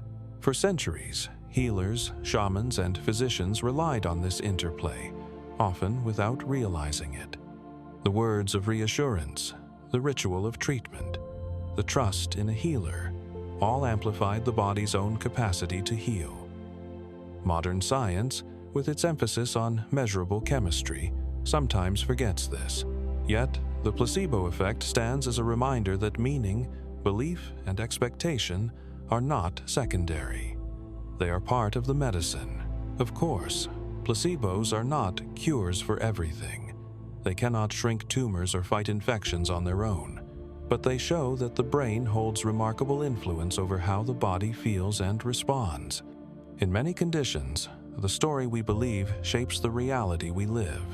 So, the next time you feel comforted simply by being told you will be okay, remember, your body is listening to your beliefs. Expectation reshapes biology. Faith, trust, and hope are not just emotions, they are signals the brain translates into chemistry. In that way, the placebo effect is more than illusion. It is a glimpse of the healing power woven into the fabric of consciousness itself. When you think of making a decision, it feels like a conscious act. You weigh options, reflect, and finally choose. You may even feel a burst of freedom in that instant. I decided this. But neuroscience has uncovered a surprising twist. The brain often begins preparing decisions seconds before you are aware of choosing. In some sense, your brain can decide before you do. This discovery traces back to the 1980s, when neuroscientist Benjamin Libet designed a simple experiment. Participants were asked to flex their wrists whenever they felt like it, and to note the exact moment they became aware of their urge to move. Electrodes recorded their brain activity. What Libet found was startling. The readiness potential, a burst of neural activity in motor regions, appeared up to half a second before participants reported their conscious decision. The brain seemed to act first, with awareness lagging behind. Since then, experiments with more advanced brain imaging have deepened the mystery. In some studies, patterns of brain activity predicted which button a person would press up to 7 seconds before the person reported making a choice. It was as though the unconscious brain had already leaned toward an option, long before the conscious self chose. What does this mean for free will? At first glance, it sounds as if choice is an illusion that we are passengers watching the brain decide everything in advance. But the picture is more nuanced. Many neuroscientists argue that consciousness may not initiate every decision, but it still plays a role in shaping behavior. Awareness may act more like an editor than an author, monitoring impulses, vetoing some, reinforcing others, weaving them into a coherent narrative. Think of it this way: the brain constantly generates possibilities, movements, thoughts, urges. Most never reach the surface of awareness. When one does, it feels like your decision, but it may already have been set in motion beneath the surface. Consciousness, then, is not the spark that ignites every action, but the flame that guides and reflects them. This fits with what we know about the unconscious mind. Much of perception, memory, and emotion operates outside awareness. You do not decide to recognize a friend's face or to feel your heart race in fear. These processes unfold automatically. Decisions, too, may begin in this hidden realm, with consciousness arriving as the storyteller, the voice that claims ownership after the fact. Yet there is beauty in this. Far from diminishing the self, it reveals how layered the mind island. Beneath the surface, vast networks weigh possibilities, filter patterns, and prepare actions. Awareness steps in to organize and interpret, giving you a sense of continuity and agency. Free will may not be absolute control, but a partnership, the conscious and unconscious mind weaving choices together. Some philosophers compare this to a rider and a horse. The unconscious is the horse, powerful and fast, making many of the moves. The conscious mind is the rider, guiding, nudging, and sometimes pulling back on the reins. Neither acts alone. Together, they create the journey, and perhaps this is why reflection matters. While you may not control the first spark of every decision, habits of thought, values, and awareness shape which impulses rise into consciousness. Meditation, reflection, and practice may tune the unconscious, influencing what it offers to the surface. In this way, freedom is not lost. It is distributed across the whole mind. So the next time you feel the thrill of choosing, pause to wonder. That moment of decision may have begun long before you noticed it, seeded by quiet neural activity. And yet, in recognizing it, in shaping it, in claiming it as your own, you make it part of your story. Your brain may begin decisions before you do, but without you, those choices would never become alive. And that brings us to the end of tonight's journey. From flickering awareness to the deep mysteries of dreams, consciousness is both familiar and unfathomable, the quiet stage on which your whole life plays. As you close your eyes now, let these thoughts drift away. Let them dissolve into the calm tide of sleep. Thank you for joining me here on Bedtime Science. If you'd like to hear more journeys like this, consider subscribing so you never miss another night of wonder. Until then, may your dreams be gentle, your mind at ease, and your night filled with quiet curiosity. Good night.